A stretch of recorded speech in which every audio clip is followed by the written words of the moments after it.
Hello everyone, जैसे कि आप देख रहे होंगे आज का हमारा टॉपिक है सेंटेंस। सेंटेंस के 9 टाइप्स होते हैं, लेकिन आज हम 9 टाइप्स नहीं डिस्कस करेंगे। आज हम सेंटेंस को पूरी तरह समझेंगे और सेंटेंस के सबसे पहले 3 सब टाइप्स समझेंगे। ये वीडियो थोड़ी सी शॉर्ट होगी, शॉर्ट इन सेंस कि आपको खाली सेंटेंस का ऊपर ऊपर का बेसिक समझ में आएगा। इसके 9 टाइप्स जो होते हैं कि किस किस तरीके के होते हैं, कैसे कैसे होते हैं, ये हम नेक्स्ट वीडियो में समझेंगे। आइए आज क्लियर करते हैं अपना टॉपिक। हमने सेंटेंस टॉपिक इसलिए चूज किया क्योंकि कई लोगों को दिक्कत होती है जब ग्रामर पढ़ते हैं कि सेंटेंसेस जो होते हैं वो काफ़ी ज़्यादा लंबे होते हैं या फिर सेंटेंसेस का कहीं कहीं बहुत छोटे छोटे होते हैं। तो उन्हें कन्फ्यूजन ये रहती है कि सेंटेंसेस में हमें क्या तो याद करना चाहिए और क्या एग्जाम्पल हमें समझना चाहिए। मेरा मानना यही है कि आप जब भी सेंटेंसेस को करना शुरू करें, बनाना शुरू करें, आप हमेशा शॉर्ट सेंटेंसेस से शुरू करें और शॉर्ट से आप लॉन्ग की तरफ जाएं। और लॉन्ग भी आपको रियलाइज होगा ये ज़्यादा टफ नहीं है लॉन्ग बनाना। जब आप शॉर्ट सेंटेंसेस को बनाने लगेंगे तो लॉन्ग आपके खुद ब खुद आपको समझ में आने लगेंगे एंड आप कंजंक्शंस लगाकर अलग अलग तरीकों से आप बना पाएंगे। आइए देखते हैं कि सेंटेंस किसको कहते हैं। सेंटेंस बेसिकली वर्ड्स का अरेंजमेंट होता है। ये आपकी बुकिश लैंग्वेज का आंसर है। In a meaningful manner. Sentence basically जब आप किसी भी वर्ड को अरेंज कर देते हैं मीनिंगफुल मैनर में, उसको हम सेंटेंस कहते हैं। आप कायदे से समझिए कि जैसे कि हम ये कहेंगे आई एम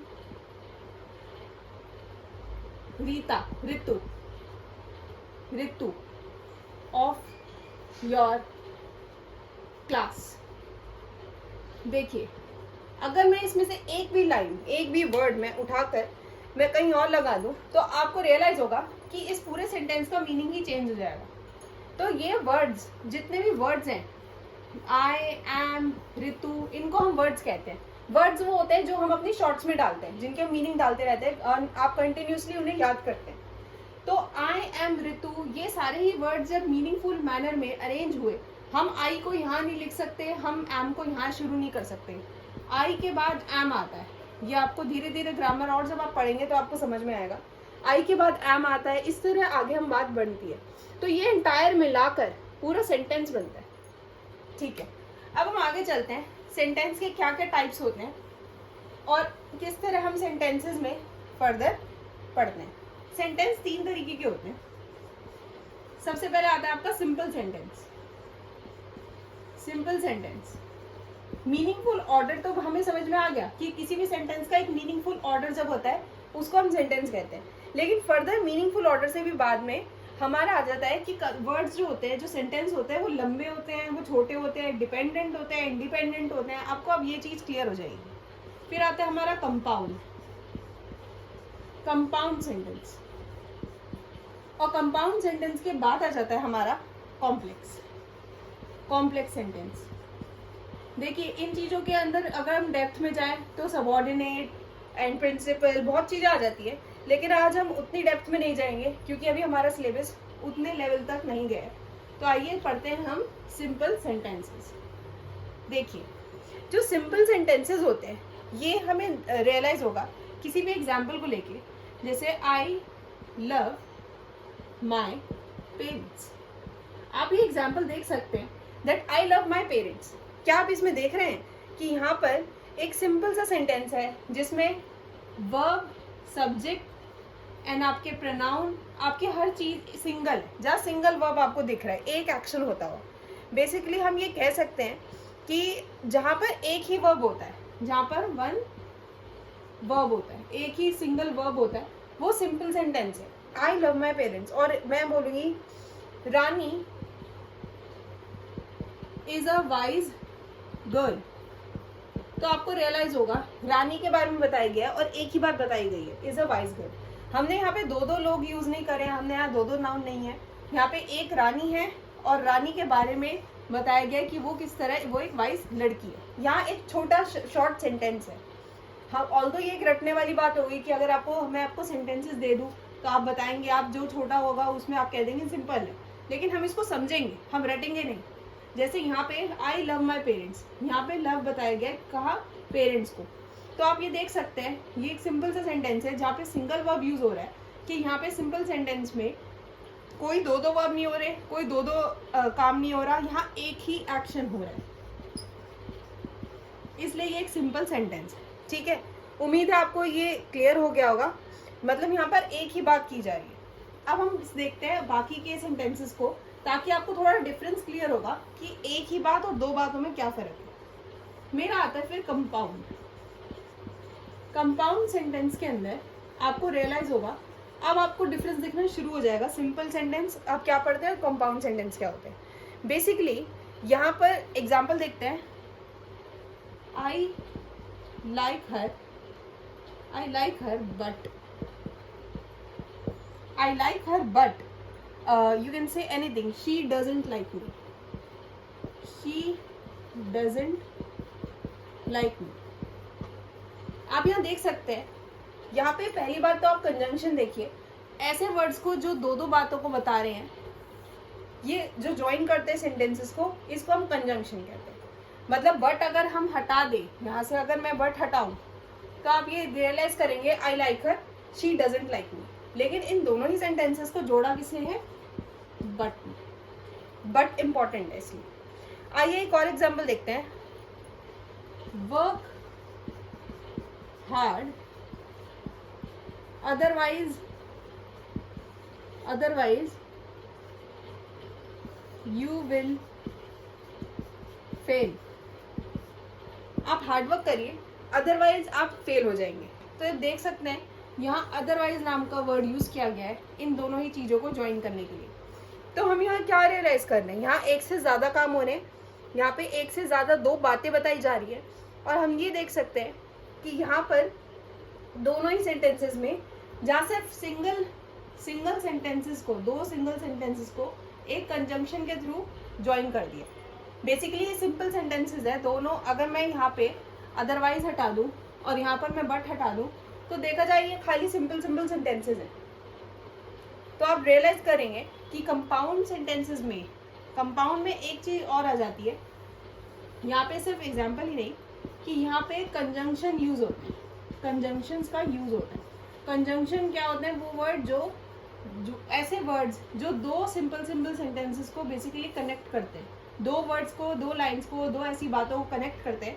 और ये दोनों ही इंडिपेंडेंट है। मतलब अगर मैं लिखूं आई एंड से एनी एग्जाम्पल, यहाँ पे अगर इंडिपेंडेंट क्या होता है बेसिकली कि अगर मेरे दो सेंटेंसेस हैं, मैं उन्हें कंजंक्शन को हटा दूं तो तब भी हम उसको रीड करते हैं और उन दोनों बातों का मतलब होता है। आइए मैं इस चीज़ को एक एग्जाम्पल के थ्रू समझाना चाहूँगी। वर्बली हम चीज़ों को इतना नहीं समझ पाते। That my mother likes to play my mother likes to play piano and my father like to play guitar। आप देख सकते हैं यहाँ पे ऐड लगा हुआ है। ये जो ऐड है, अगर मैं इसको रिमूव कर दूं तो आपको रियलाइज होगा हम इन दोनों को इंडिपेंडेंट, मतलब कि अकेले में इन दोनों का अपना अपना मतलब है। ऐसा नहीं है कि इन दोनों का मतलब नहीं है। तो हम इस चीज को बोल सकते हैं। आइए अब हम चलते हैं आगे, जो है मेरा कॉम्प्लेक्स। अब आपको समझ में आएगा, सिंपल सेंटेंस हमें समझ में आया, कंपाउंड समझ में आया, अब तीसरा है कॉम्प्लेक्स। अब आपको रियलाइज होगा कि कौन से ऐसे सेंटेंसेस होते हैं जिनको हम अलग अलग नहीं करके बोल सकते, जो एक दूसरे पर डिपेंडेंट होते हैं और फिर भी वो कॉम्प्लेक्स कहलाते हैं। कॉम्प्लेक्स सेंटेंस अपने में एक इम्पॉर्टेंट पार्ट प्ले करता है। एंड आपको मैं इसको एक एग्जाम्पल के थ्रू समझाऊंगी। If you help me, comma, if you help me I will finish the work,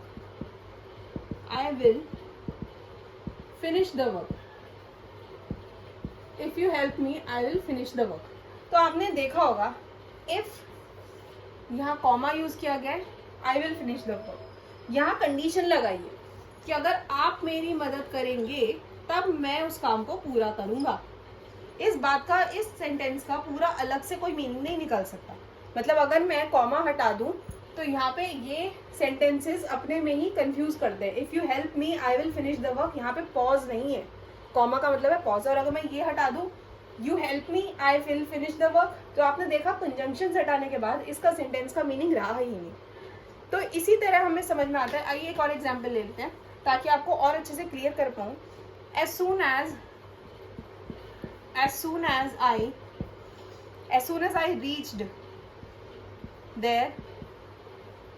I reached there I found my mother।